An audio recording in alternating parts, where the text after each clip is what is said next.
Hi everyone, it's Marissa with Bumblebee Apothecary. Today I'd like to show you how to make sauerkraut.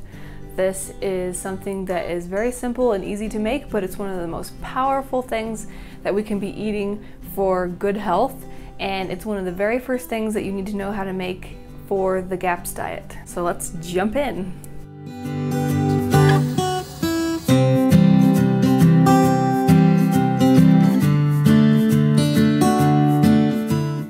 So a really interesting little bit of trivia about sauerkraut is that raw, fermented, live sauerkraut contains many times more beneficial bacteria than purchased probiotic supplements in pill form. Probiotic supplements that you buy can be sort of expensive. The highest quality ones are quite expensive. So it's really nice to be able to have a source that is readily available, easy to make, and gives you that much more beneficial bacteria that you can be consuming on a regular basis. Some of the healthiest traditional cultures around the world have regularly consumed fermented foods, including sauerkraut. If you are following the GAPS diet, you will know that sauerkraut and other fermented foods are a really important part of that in rebuilding that friendly bacteria and getting that balance of good bacteria back into the digestive system. In the very first stages of the GAPS diet, in the introduction diet, we'll be using the liquid from the sauerkraut, and later on we will add the actual solid part of it, so it's all important. It is really easy to make, so let's go ahead and get started. So the first thing that I'm going to be doing is going to be to cut up or shred my cabbage. You can do this by hand, shred it finely with a knife, or you can use a food processor, which is what I like to do. It's just much faster and easier that way. So I'm going to get to work cutting and shredding all of these cabbages here. I'm going to remove the very outer leaves whenever they have like some not so great looking spots on them. I recommend either composting them or feeding them to chickens, which is what I'm going to do. I'm going to give them to my chickens, so I'm just going to set them aside. And then for each jar of sauerkraut that I plan to make, I'm going to save a whole leaf, and that is going to be used for a certain purpose later, so I'm going to set that aside as well, and I'll show you what that will be for in a little bit.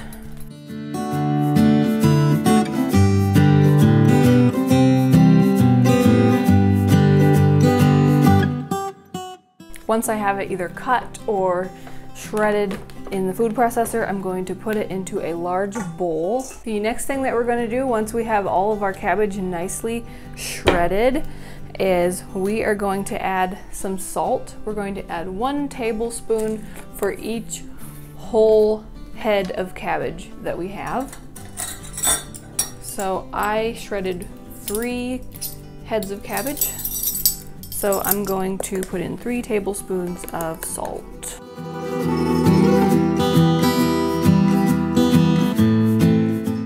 And then what we're going to do is just let this sit for about 10 to 15 minutes. And what that's going to do is let the salt start drawing the liquid out of the cabbage. So we're going to let that sit, and then we're going to go on to our next step. Okay, we've let this sit for a little bit, and now we're ready to go on to the next step, which is to pound it a bit. That will just help to release the juices. For pounding, I am using this pestle from my mortar and pestle. I'll put a link to where you can find the exact same one that I have below. But if you don't have one of these, you can also use just a wooden spoon, and that works well too. So you're going to pound until you start to see the liquid start to come out from the cabbage.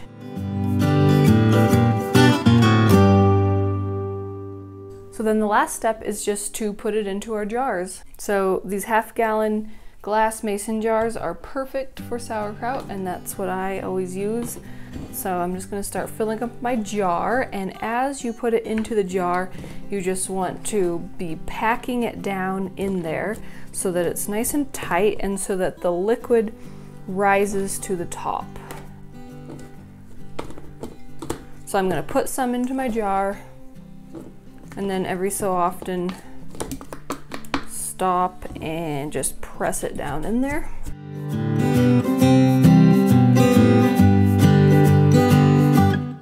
And just keep going until you're nearing the top of the jar, you do want a couple of inches of space at the top though, because this does tend to kind of expand as it's sitting. So we will leave a little bit of space in the top. So I think I'm going to stop adding to this jar. And then at this point, if you don't have a clear layer of liquid rising to the top, what I like to do is to make a brine of some salt water and just add that, because it's very important when you're making fermented vegetables that everything stays below liquid. If you have pieces sticking up above liquid, they'll probably mold. So we don't want that. At this point, now we're gonna also use our cabbage leaves that I talked about before. When you're fermenting, you can use weights to hold fermented things down. And but another thing that works great is a cabbage leaf. And traditionally, that's what people have used. And since we're doing sauerkraut and readily have some cabbage leaves available here, I'm gonna go ahead and use that. So I'm gonna stick that on there. Now I'm seeing my liquid start to rise above the leaf, which is great. And I'm just gonna press that down on there, and that's gonna hold the sauerkraut itself under the liquid. Okay, and then at this point, just sort of for extra insurance, I am gonna add just a little bit of the saltwater brine just to cover that cabbage leaf. To make the brine, you use 1 pint of water, so 2 cups, and then you mix in 1 teaspoon of salt. So I'm just gonna dissolve that salt in there. Once that's completely dissolved, I'm gonna go ahead and just pour some so that that cabbage leaf is completely submerged, and that looks perfect.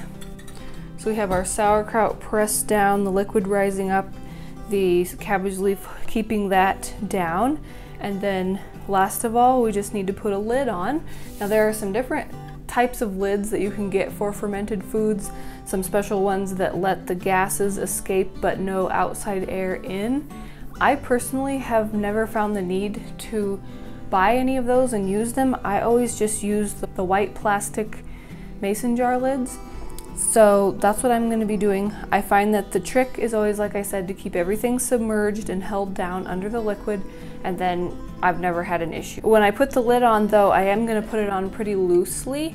That way the gases as the fermentation process starts can escape easily, but nothing's going to be getting back in there. So that is ready to go. And at this point, it just needs to sit on the counter at room temperature for, depending on the weather and the temperature inside your house, usually 5 to 7 days is a good place to start, at a minimum amount of time. Sauerkraut is one of those that actually gets better the longer that it sits out and ferments. So 6 weeks is what I'll oftentimes do when I have a large batch.